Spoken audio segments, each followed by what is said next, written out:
करेंगे। बिल्कुल इसी तरह नेजल कैविटी के बारे में भी सारे एस्पेक्ट्स, स्ट्रक्चर से लेकर न्यूरोवेस्कुलर सप्लाई तक, और उसके अलावा कुछ स्पेसिफिक फीचर्स हैं नेजल कैविटी के, जैसे कुछ स्ट्रक्चर्स हैं जो इसमें ओपन होते हैं, जैसे कुछ स्ट्रक्चर्स हैं जो इससे पास करते हैं, उन सबको हम डिस्कस करेंगे। और इसके बाद हम पैरानेजल साइंसेस को देखेंगे, उनका कुछ एस्पेक्ट हम टच करेंगे और उनके क्लिनिकल एस्पेक्ट्स के बारे में बात करेंगे। तो इंट्रोडक्शन ये है नोज का कि ये वो प्रोमिनेंट स्ट्रक्चर है जो आईज के दरमियान मौजूद है, ठीक है, और रिस्पिरेटरी ट्रैक्ट को एंट्रेंस प्रोवाइड करता है, और उसके अलावा इसके अंदर ऑल्फैक्टरी ऑर्गन है। ऑल्फैक्टरी यानी कि वो जिससे आपका सेंस ऑफ स्मेल है, ठीक है। फेस का सबसे प्रोमिनेंट फीचर है, फेस पे प्रोमिनेंट नजर आने वाला स्ट्रक्चर है नोज। लेकिन एक लेमैन के लिए नोज में और एक मेडिकल स्टूडेंट या डॉक्टर टू बी के लिए नोज में बहुत डिफरेंस है, ठीक है। एक लेमैन के लिए नोज वो है जो बस ये नजर आ रही है सामने, ठीक है।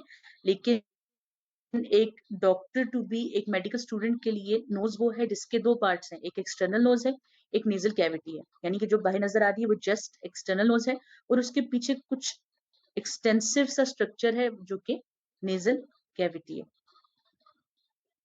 अब एक्सटर्नल नोज जो है, जैसे कि मैंने बात की कि वो विजिबल कंपोनेंट है फेस का, जो नजर आता है बाहर की तरफ, फेस से प्रोजेक्ट कर रहा होता है।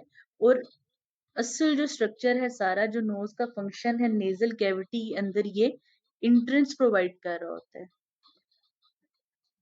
अगर सरफेस अपीयरेंस की बात करें तो एक्सटर्नल नोज के अंदर एक रूट है, नेजल ब्रिज है, डोर्सम नेजाए है, एला है और एपेक्स है।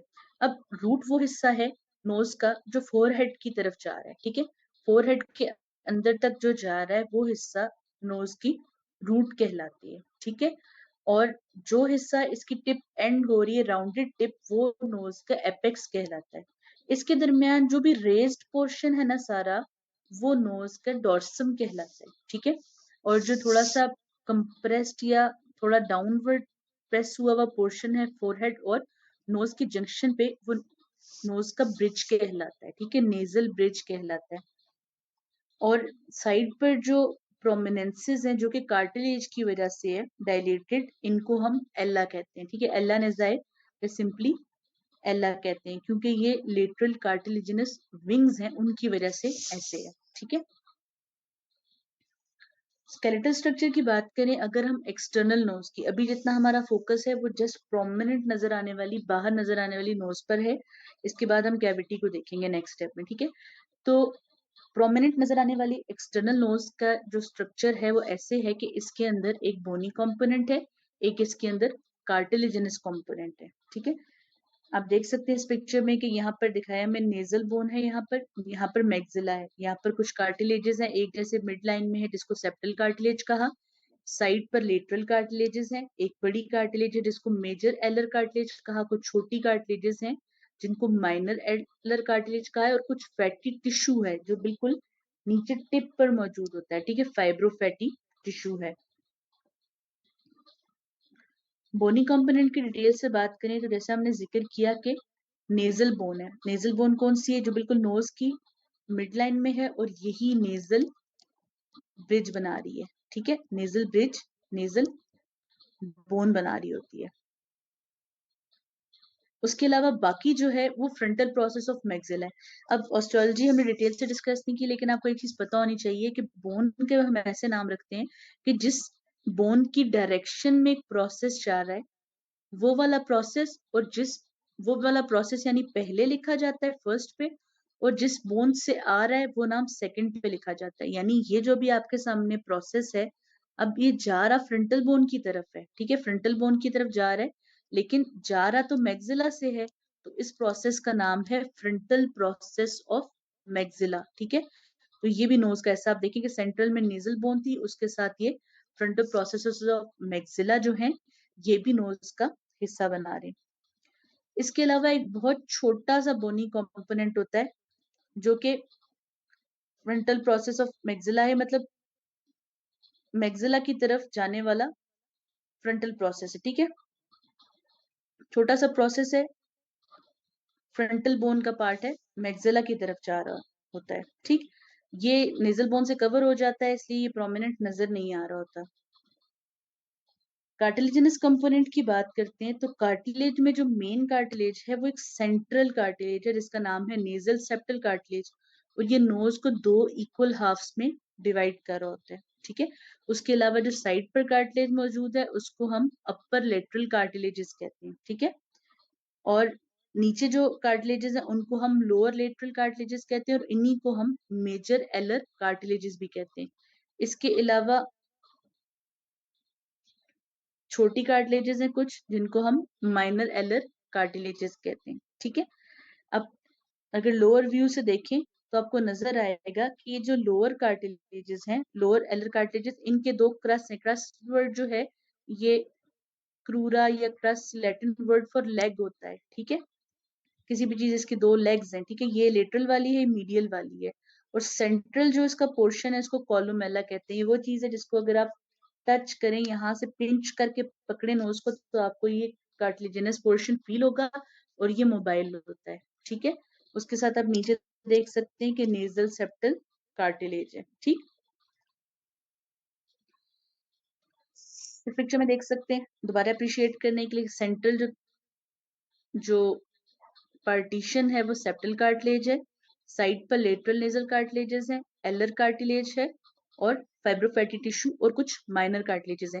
नीचे से देखा तो हमें क्रूरा नजर आए हैं, लेग्स नजर आई हैं कार्टिलेजेस की, और सेप्टल कार्टिलेज नजर आई है, ठीक है।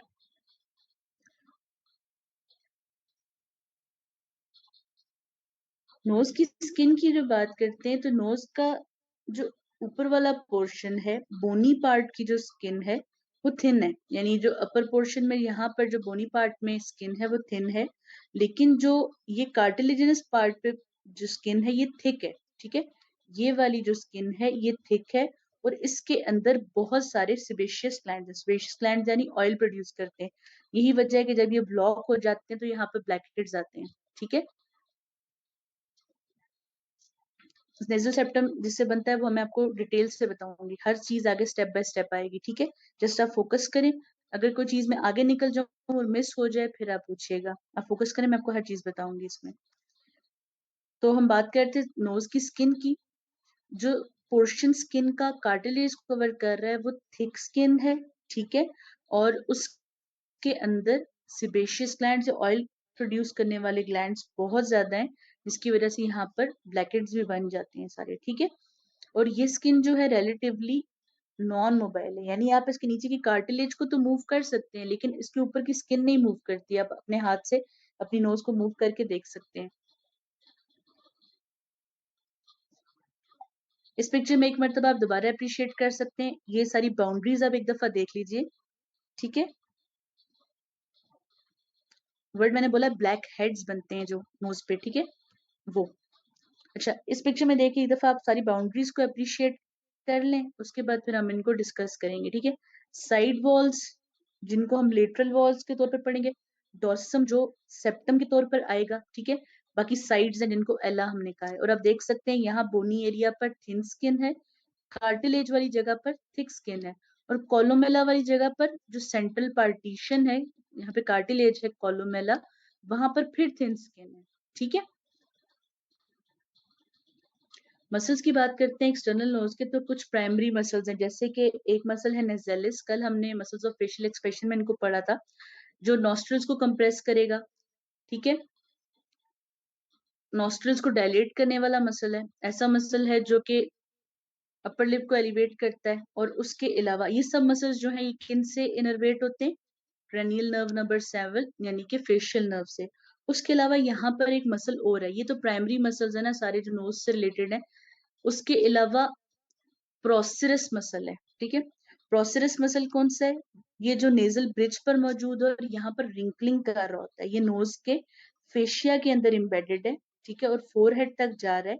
और जब ये कॉन्ट्रैक्ट करता है तो यहाँ पर रिंकल्स पड़ जाते हैं नोज में, जैसे हमको बताया था कि फ्राउनिंग वाली कंडीशन में एक तो कोरुगेटर सुपरसिलाई था जो फ्राउनिंग कराता था, साथ मिलकर प्रोसिरस कराता है, ठीक है।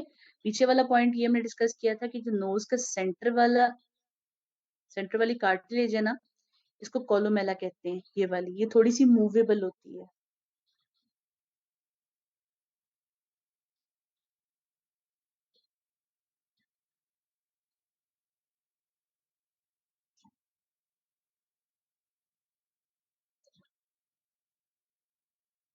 नोज की ब्लड सप्लाई की बात करते हैं, तो नोज की जो स्किन है उसकी ब्लड सप्लाई ऑप्थेल्मिक आर्टरी और मैक्सिलरी आर्टरी की ब्रांचेस से है। ठीक है, ब्रांचेस डिटेल से देखते हैं, लेकिन मेन किन से, ऑप्थेल्मिक आर्टरी से और मैक्सिलरी आर्टरी से।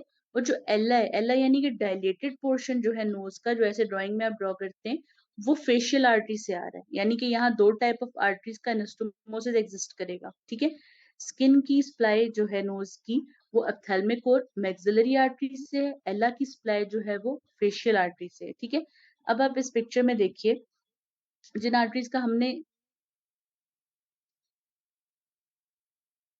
जिक्र किया है। ठीक है, ऑप्थेल्मिक आर्टरी जो है उससे आ रही है हमारे पास सप्लाई करने के लिए यहाँ पर डोर्सल नेजल आर्टरी। ठीक है, डोर्सल नेजल आर्टरी है और एक्सटर्नल नेजल ब्रांच है, ये सप्लाई कर रही है नोज को। उसके अलावा मैक्सिलरी आर्टरी की इंफ्रा ऑर्बिटल ब्रांच है, ये सप्लाई कर रही है नोज की स्किन को। इसके अलावा फेशियल आर्टरी की लेटरल नेजल ब्रांचेस हैं और कोलोमेलर आर्टरी है। उसके अलावा एंगुलर आर्टरी। ठीक है, मल्टीपल आर्टरीज जो हैं ये सब एक्सटर्नल नोज को सप्लाई कर रही हैं। ठीक है जी, एलर स्किन भी थिन है, आप दोबारा देख सकते हैं इस पिक्चर में। ठीक है, alar skin is thin skin zone.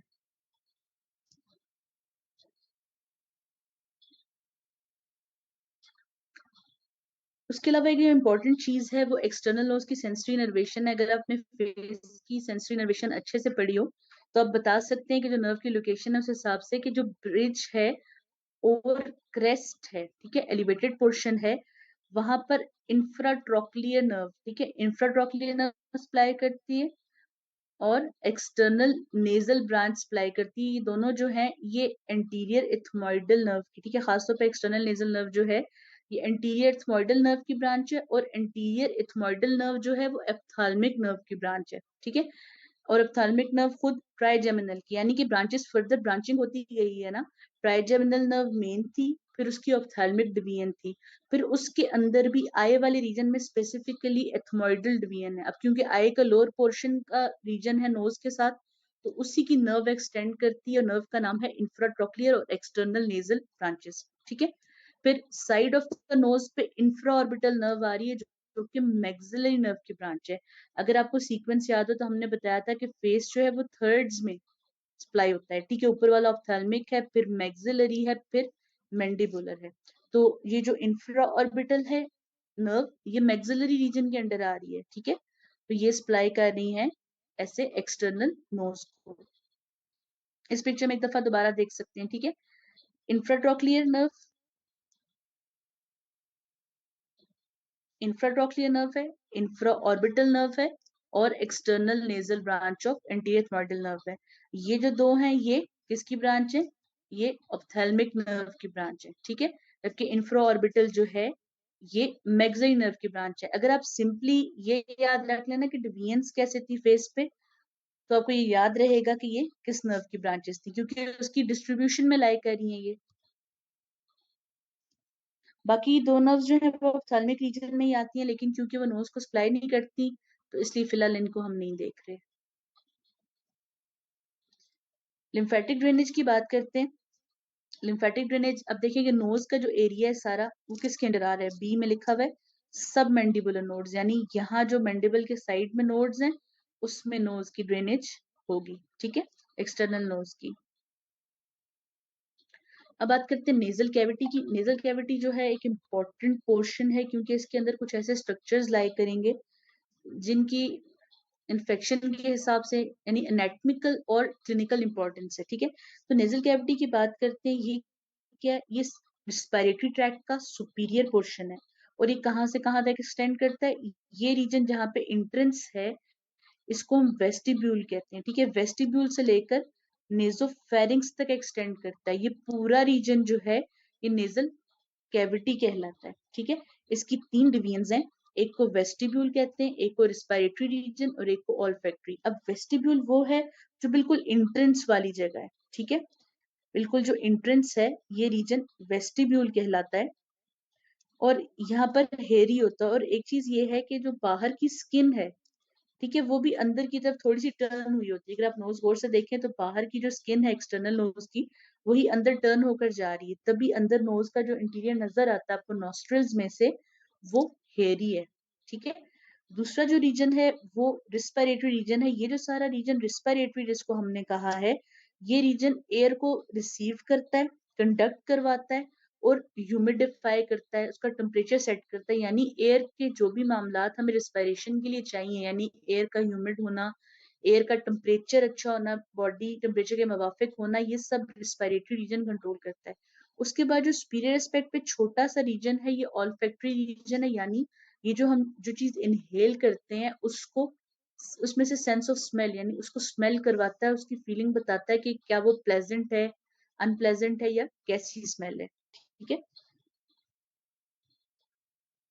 अगली जो चीज है वो नेजल कॉन्काज है। नेजल कॉन्काज जो है ये बोनी शेल्स है, यानी कि जो लेटरल वॉल है नोज की, ठीक है, नोज की हमने बात की थी ना, से ये नोज है, इसको हम स्लाइस करके देखते हैं तो हमें एक लेटरल वॉल नजर आएगी। ठीक है, लेटरल वॉल जो है उस पे बोन्स के शेल्स बने हुए हैं।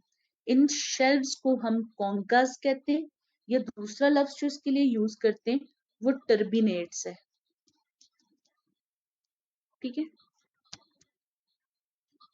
नेजल कॉन्का से टर्मिनेट है, तो ये टोटल तीन है। एक सुपीरियर नेजल कॉन्का है, ये जो ग्रीन से शो हुआ है, एक मिडल नेजल कॉन्का है जो ग्रे से शो हुआ है, और इंफीरियर नेजल कॉन्का है जो कि ब्राउन से शो हुआ है। ठीक है, तीन कॉन्काज है, तीन टर्मिनेट्स है। अब ये जो कॉन्काज है ये क्या है, ये बोनी प्रोजेक्शन है ना, तो ये प्रोट्रूड कर रहे हैं कैविटी के अंदर, बिल्कुल ऐसे जैसे शेल होते हैं कि किचन में होते हैं, रूम में होते हैं,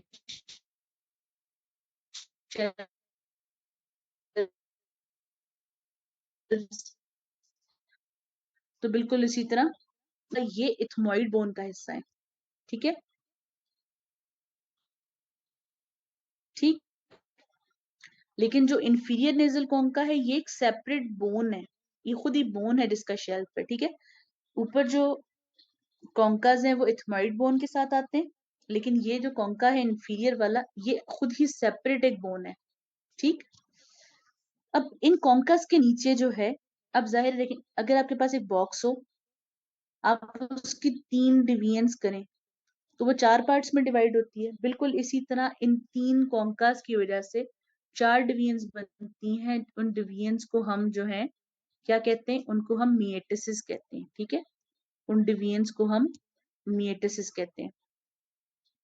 आप इस पिक्चर में देख सकते हैं हर शेल्फ के नीचे एक डिवीजन मौजूद है। यहाँ पर हम दोबारा अप्रिशिएट, यानी कि इस डिवीजन के नीचे एक, इसके नीचे एक, इसके नीचे एक, और इसके ऊपर लाई करती है। जैसे मैंने को बताया ना कि अगर आप एक दो तीन लाइंस लगाएं तो इसके ऊपर क्या होता है, डिविजन्स कितनी है, एक इससे ऊपर है, एक इससे नीचे, देन थर्ड, देन फोर्थ। बिल्कुल इसी तरह तीन कॉन्कास जो हैं वो चार मिएटिसेस में नोज को डिवाइड करती हैं। अब मिएटिस है क्या, ये पाथवेज है जिनसे एयर फ्लो करती है। यानी इनका फायदा क्या है कि एयर इनके लॉन्ग फ्लो करके यहाँ पे गुजर कर नेजोफेरिंग्स में जाती है। ठीक है, रिस्पिरेटरी रीजन में यानी कि चली जाती है। अब इतनी सारी ऐसी प्रोजेक्शंस बनाने का फायदा क्या है, एयर तो डायरेक्ट भी जा सकती थी। उसका फायदा ये है कि जब एयर, एक तो जब म्यूकस मेम्ब्रेन इस पे रिस्पिरेटरी म्यूकोजा ओवरलैप होता है तो जगह बढ़ जाती है। यानी देखें, आप किसी चीज को स्ट्रेट ऐसे छोड़ें, ये यहाँ पर शेल्व्स हों, ठीक है, इनके ऊपर से जब चीज गुजरेगी तो उसका सरफेस एरिया ज्यादा होगा।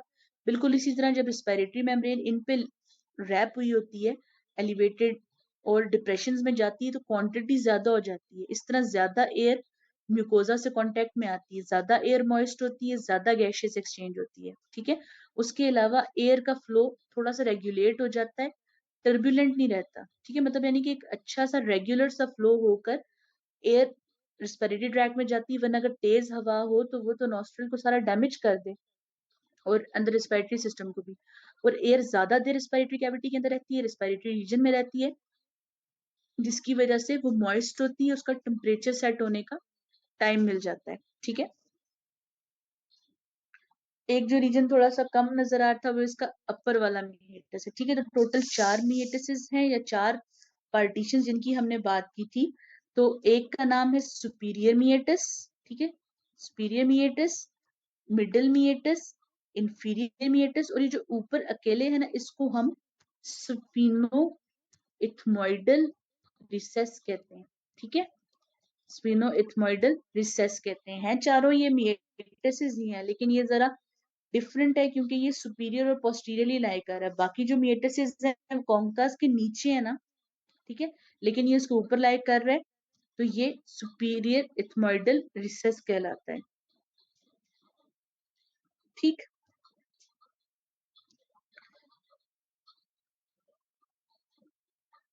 सुपीरियर कॉन्का के नीचे सुपीरियर मीएटस, मिडिल कॉन्का के नीचे मिडिल मीएटस, इंफीरियर कॉन्का के नीचे इंफीरियर मीएटस, और इनके ऊपर जो ग्रीन से शो किया हुआ है वो स्पिनो इथमोइडल रिसेस है। इस पिक्चर में देख सकते हैं आप लोग, देखिए कॉन्का बोन की प्रोजेक्शन है और उसके नीचे वाली जगह मीएटस है। बोन की प्रोजेक्शन, नीचे मीएटस, बोन की प्रोजेक्शन एंड देन इंफीरियर मीएटस। ठीक है, इस व्यू में सुपीरियर जो स्पिनोइथमोइडल रिसेस है वो नजर नहीं आती। ठीक है, वो लेटरल व्यू में नजर आएगी।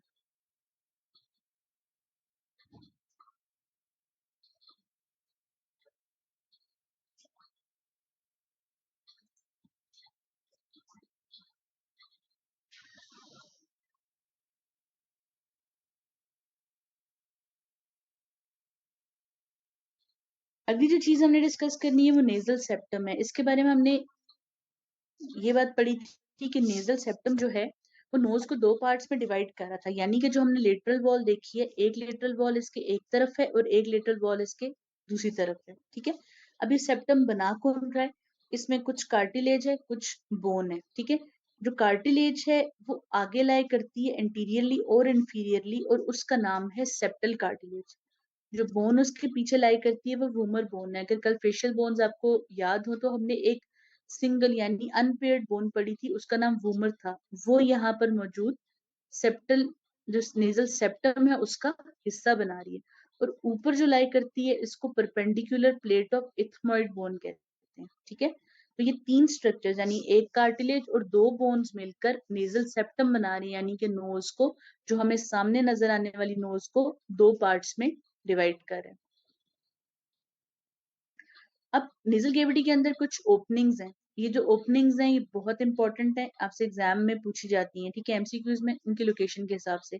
ओपनिंग्स में कुछ साइनसेस हैं। ठीक है, साइनसेस को हम डिटेल से पढ़ेंगे, पैरानेजल साइनसेस कहते हैं, लेकिन ये डायलेशन है बोन के अंदर, ओपन ही आकर नेजल कैविटी के अंदर होती है। ठीक है, फिर नेजोलैक्रिमल डक्ट है, ये वो है जो कि टीयर्स को ड्रेन करती है। ठीक है, और ऑडिटरी ये यूस्टेशन ट्यूब है जो कि मिडिल ईयर से कनेक्ट करती है नोज को नेजोफेरिंक्स को, और प्रेशर को इक्वलाइज करने में हेल्प करती है। ठीक है, फिर डिफरेंट साइनसेस जो हैं ये डिफरेंट मिएटिस में आकर ओपन होते हैं, और ये कहाँ ओपन होती हैं ये बात आपसे एमसीक्यू में पूछी जाती है। जैसे इस पिक्चर में आप देख सकते हैं, सबसे पहले जो सुपीरियर मिएटिस है उसके अंदर इथमॉइड साइनस खुलती है, उसकी भी पोस्टीरियर वाली। इथमॉइड साइनस तीन है। ठीक है, इथमॉइड साइनसेस इंटीरियर है, मिडल है और पोस्टीरियर है। इसमें से जो पोस्टीरियर वाली है ना, ये जाकर सुपीरियर मिएटस में खुलेगी। ठीक है, तो इथमोइडल साइनस जो पोस्टीरियर है वो सुपीरियर मिएटस में ओपन होगी। मिडिल मिएटस के अंदर सबसे ज्यादा ओपनिंग्स हैं, इसके अंदर ही फ्रंटल साइनस है, मैक्सिलरी साइनस है, और इथमोइड का एंटीरियर मिडल है। अभी जब इसके बाद हम साइनसेस पढ़ेंगे डिटेल से, फिर हम वापस आके इसको देखेंगे। ठीक है, अभी जस्ट ये समझने के लिए कि मिएटसिस के अंदर ओपनिंग्स हैं, ये चीज देखें। ठीक है, इसके अंदर इंसर्ट होंगी, और इंफीरियर मिएटस है उसके अंदर नेजोलैक्रिमल डक्ट खुलेगी जो कि टीयर्स को ड्रेन करती है। यही वजह है कि जब आप रोते हैं तो आपकी नाक बहने लग जाती है, क्योंकि आंसू जो है वो ड्रेन होकर नोज में आ जाते हैं। ठीक है, अब मिडिल मिएटस जो है ना, वहां पर एक और एलिवेशन है बोन की, जिसको हम सेमी ल्यूनर हाइटस कहते हैं। देखिए हाफ मून के जैसा है ना, ल्यूनर इज चांद, सेमी ल्यूनर हाफ मून। ठीक है, इसके अंदर ये एलिवेशन है बोन के ऊपर, इसके ऊपर आकर ये स्ट्रक्चर्स ओपन होते हैं। ठीक है, क्योंकि ये बोनी प्रोजेक्शन है तो उसको ज्यादा डिटेल से हम ऑस्टियोलॉजी में देखेंगे। नोज के लिए समझने की हद तक आपने इतना याद रखना है कि मिडिल मिएटस के अंदर एक एलिवेशन है बोन की जिसके ऊपर साइनसेस ओपन होती हैं। ठीक है, एलिवेशन का नाम सेमी ल्यूनर हाइटस है। ठीक है, हाइटस एलिवेशन है, कॉन्का जस्ट कॉन्का बोन थी, बोनी प्रोजेक्शन थी, ये उसके नीचे एक इंडिविजुअल अलग से प्रोजेक्शन है, थोड़ी सी एलिवेशन है प्रॉपर, ठीक है।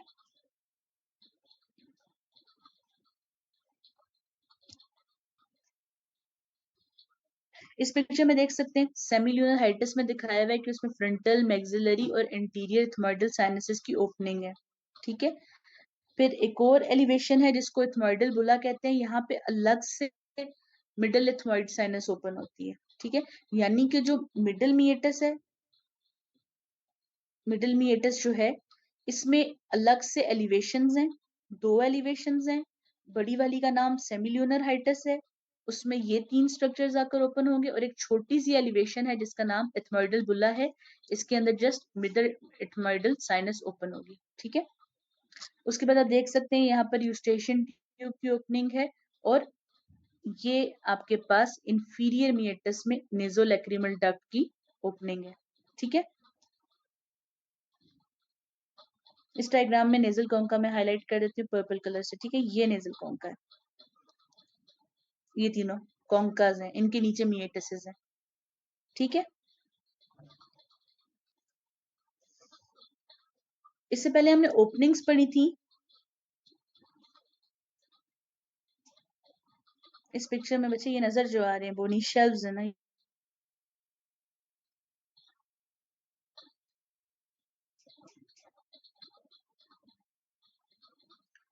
इससे पहले हमने नेजल कैविटी में ओपनिंग्स पढ़ी थी। ओपनिंग का मतलब है यानी जो स्ट्रक्चर आकर नेजल कैविटी में ड्रेन होंगे, लेकिन ये गेटवेज हैं।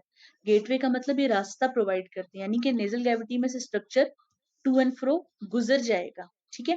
तो पहला जो इंपॉर्टेंट गेटवे है वो क्रिब्रीफॉर्म प्लेट है, ठीक है, रास्ता प्रोवाइड करना। क्रिब्रीफॉर्म प्लेट जो है ये इथमॉइड बोन का हिस्सा है वैसे तो, ठीक है। और ये क्या करता है, ये नेजल कैविटी की रूफ बनाता है। इसके अंदर छोटी छोटी परफोरेशन आप देख सकते हैं, नेजल कैविटी है ना पूरी, इसकी रूफ कौन बना रहा है, इथमॉइड बोन बना रही है, ठीक है। इसके अंदर छोटी छोटी पोर्स बने होते हैं, कल हमने फेशियल जो फेस पढ़ा था उसकी बोन्स में भी डिस्कस किया था। इसमें से ऑल्फैक्टरी नर्व्स जो है यानी कि ब्रेन से आती हैं और पास करके नोज में आ जाती हैं, ठीक है। ऑल्फैक्टरी नर्व्स जो हैं उसके फाइबर्स यहाँ से इंटर या एग्जिट कर सकते हैं, तो इसलिए ये गेटवे है नेजल कैविटी का, ठीक है।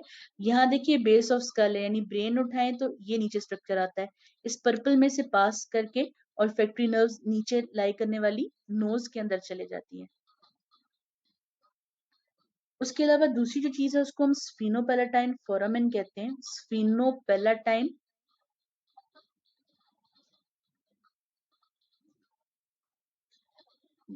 नेक्स्ट गेटवे को हम स्फीनोपेलेटाइन फोरामेन कहते हैं, ठीक है।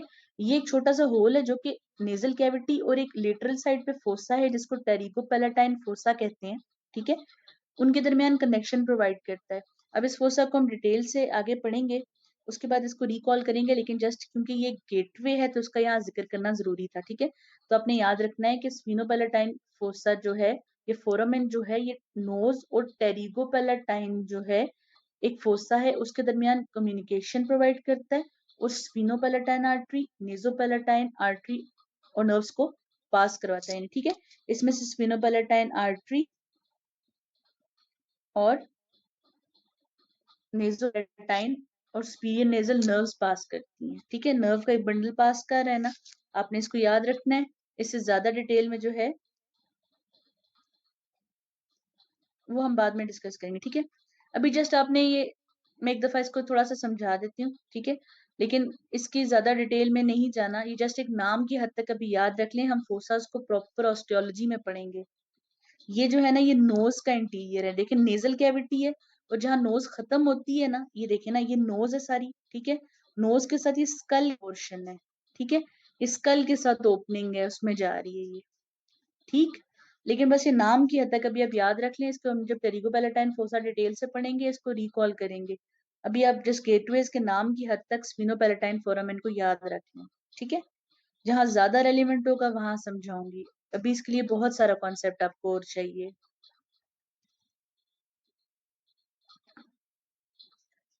तीसरा जो गेटवे इंपॉर्टेंट है उसको इंसाइसिव कैनाल कहते हैं। अगर आपको पता हो तो इंसाइजर नाम का एक दांत भी होता है। तो बिल्कुल ये कैसे है कि ये पैलेट पैलेट के टू एंड फ्रो पास कर रही है, तो इसके अंदर से नेजो पैलेटाइन नर्व और ग्रेटर पैलेटाइन आर्टरी पास करते हैं। ठीक है, नेजो पैलेटाइन नर्व और ग्रेटर पैलेटाइन आर्टरी के नेजो पैलेटाइन नर्व और ग्रेटर पैलेटाइन आर्टरी पास करते हैं। ठीक, तो ये तीसरा गेटवे है नेजल कैविटी का, यानी रास्ता प्रोवाइड करें स्ट्रक्चर्स को कि वो पास करें between the nasal cavity and the oral cavity. ठीक है, ये ऊपर वाली नेजल कैविटी है, नीचे इसके ओरल कैविटी है ना माउथ, तो उनके दरमियान ये रास्ता प्रोवाइड कर रहा है। नेजल कैविटी जो है वो वेस्कुलेचर में बहुत ज्यादा रिच है, यानी यहाँ पर इतनी सारी ब्लड सप्लाई देने की एक रीजन है। रीजन ये है कि यही रीजन है जो इंस्पायर्ड है कि ह्यूमिडिटी और टेम्परेचर को इम्पेक्ट करेंगे। ठीक है, यहाँ पर दो सिस्टम की वेसल्स जो हैं वो कंट्रीब्यूट करेंगी और ब्लड सप्लाई करेंगी। एक सिस्टम इंटरनल कैरोटिड आर्टरी की ब्रांचेस से है और एक सिस्टम एक्सटर्नल कैरोटिड आर्टरी की ब्रांचेस से है। ठीक है, जो इंटरनल कैरोटिड आर्टरी की ब्रांचेस हैं उनका नाम एंटीरियर इथमोइडल आर्टरी है और पोस्टीरियर इथमोइडल आर्टरी है। ठीक, जो एक्सटर्नल कैरोटिड की ब्रांचेस हैं उनके नाम है sphenopalatine artery, greater palatine artery, superior labial artery और लेटरल नेजल आर्टरीज। ठीक है, ये जिस जगह पर सप्लाई करनी है ना नेजल सेप्टम पे और जहां से ओरिजिनेट हो रही है, इस स्पेस पर इनके नाम रखे गए। हम पिक्चर में इनको लोकेट करते हैं, इनको समझते हैं। ठीक है, पहला जो सिस्टम है उसका इंटरनल कैरोटिड आर्टरीज है, उसकी ब्रांचेस के नाम है एंटीरियर इथमोइडल आर्टरी और पोस्टीरियर इथमोइडल आर्टरी। अब आप इस पिक्चर की तरफ आ जाएं, देखिए कि एंटीरियर इथमोइडल पोस्टीरियर इथमोइडल ये इथमोइड बोन है। ठीक है, जो आर्टरीज फ्रंट पे आ रही हैं, आगे की तरफ आ रही हैं इसमें, वो एंटीरियर इथमोइडल आर्टरीज हैं। जो इसी बोन से होती हुई पोस्टीरियर एस्पेक्ट पे आ रही हैं वो पोस्टीरियर इथमोइडल आर्टरीज हैं। ठीक है, ये दोनों आ गई इंटरनल कैरोटिड आर्टरीज। अब एक्सटर्नल कैरोटिड की ब्रांचेस में देखिए कि ये पीछे जो जगह है ना, ये स्फिनोइड साइनस है। ठीक है, स्फिनोइड साइनस जो है यहां से, और नीचे क्या स्ट्रक्चर है, ये पैलेट है। ठीक है, यहां से जो वेसल आ रही है उसका नाम है स्फिनोपैलेटाइन आर्टरी। ठीक, स्फिनोइड जहां पर साइनस है और पैलेट है, वहां से जो आ रही है आर्टरी उसका नाम है स्फिनोपैलेटाइन आर्टरी। उसी तरह पैलेट में से जो आ रही है इसका नाम है ग्रेटर पैलेटाइन आर्टरी। इसके अलावा लेटरल नेजल आर्टरी, नोज के साइड से आ रही है तो ये लेटरल नेजल आर्टरीज है। ठीक, और जो लिप को सप्लाई कर रही है, जहां पर लिप होना चाहिए, वो सुपीरियर लेबियल आर्टरी है। ठीक है, ये सारी इसकी डिस्ट्रीब्यूशन है। ठीक है, लेबियल आर्टरी फिगर में नहीं है, लेकिन मैं आपको बता रही हूँ कि लिप के साथ है, नेक्स्ट फिगर में आ जाएगी। ठीक है, हर एस्पेक्ट में सारी चीजें नहीं मौजूद होती, थोड़ा सा टाइम दिया करें चीज को एक्सप्लेन करने का। इस पिक्चर में आप देख सकते हैं, इसमें सुपीरियर लेबियल आर्टरी जो है वो प्रोमिनेंट है। ठीक है, अब एंगल का फर्क है, यहाँ पे आपको लेटरल नेजल आर्टरी नजर नहीं आ रही, लेकिन लास्ट पिक्चर में वो मौजूद थी। लेकिन इसमें समझने के लिए भी आपने याद रखना है कि एंटीरियर और पोस्टीरियर नेजल आर्टरीज है, ये वाली एंटीरियर है, ये वाली पोस्टीरियर है। ठीक है, स्फीनोपैलेटाइन आर्टरी है और ग्रेटर पैलेटाइन आर्टरी है, इसके साथ सुपीरियर लेबियल आर्टरी है और आगे से आने वाली ब्रांचेस में लेटरल नेजल आर्टरीज है। ठीक है, अब ये जहां पर आर्टरीज की लोकेशन जो है बेटा, देखें इस पिक्चर में वापस जाते हैं।